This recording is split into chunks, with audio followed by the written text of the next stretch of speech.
Լավանդայի դաշտեր այցելելու կամ տարածքում լուսանկարվելու համար ֆրանսիական Ռիվիերա կամ Պրովանս այցելելու կարիք չկա, քանի որ լավանդաներ աճում են նաև Հայաստանում։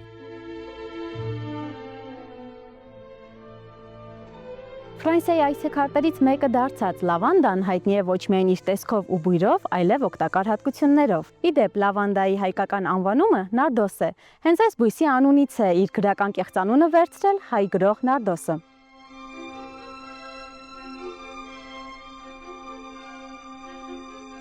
Հիմնականում երևի մեղուներ ենք պահում ստեղ, ծաղիկն է աճում,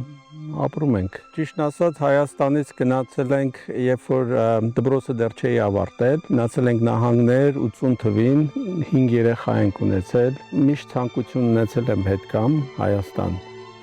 Բայց դե ընտանիքի երեխաների պարտականությունների պատճառով աշխատել եմ։ Հիմա բոլորը մեծացել են, արդեն իրանք կարողանում են հոգ տանեն, իմ կարիքը չունեն։ Ես էլ որոշեցի Հայաստան գանք ու կնոջս հետ որոշեցինք, որ ճիշտ է սահման գալը, որ եկանք ստեղ հող վերցրեցի, դեռ պատերազմը չէր վերջացել, նոր էր վերջացել։ Ու փորձում ենք ապրենք։ Ճիշտը որ ասեմ, բոլոր հայերին, որ ես գիտեմ, որ դրսում են ապրում, իրանց սրտի խորքում զգում են էդի։ Այսինքն ցանկություն ունեն այդ ոնց որ գալու, մի բան անելու, իրանց բոլորի մեջ այդ տարավը կա։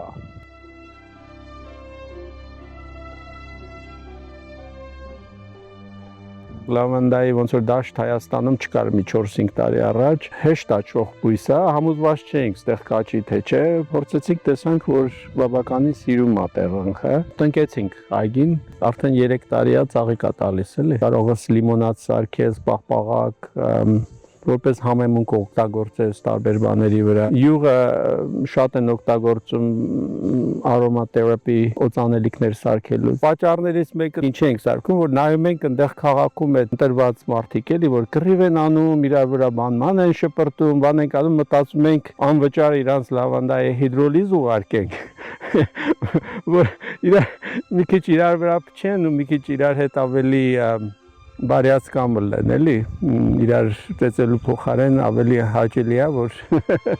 հանգստացնեն։ Նահանգներում էլ ենք մեղու պահել, հիմա էլ ունենք այնտեղ մեղուներ,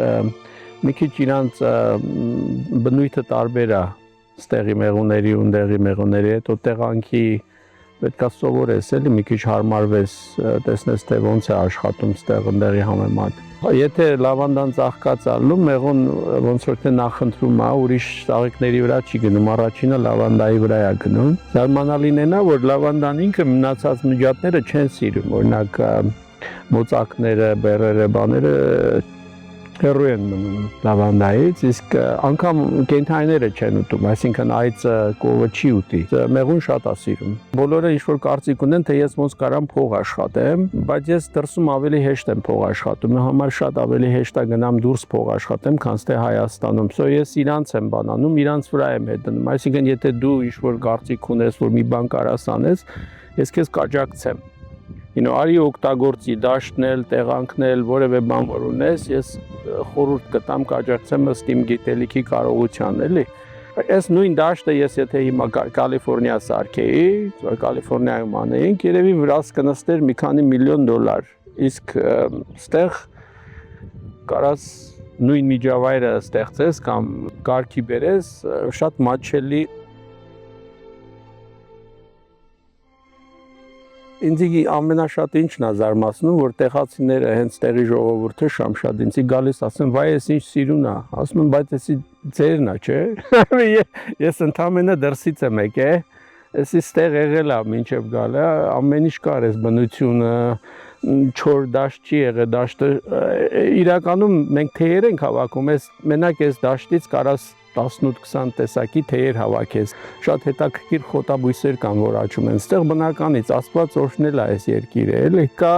որոշ պատասխանատվություն, այսինքն որտեղ որ ծնվել ես կամ ինչ ազգություն որ կաս, դու պատասխանատվություն ունես հասարակության հանդեպ, էլի փորձում ես էդի ոնց որ շահագործես, էլի կատարես այդ Ես շատ չեմ մտածում տես բաների մասին ճիշտը որ ասեմ, իմ համար Հայ եմ, փաստա չեմ կարա փոխեմ։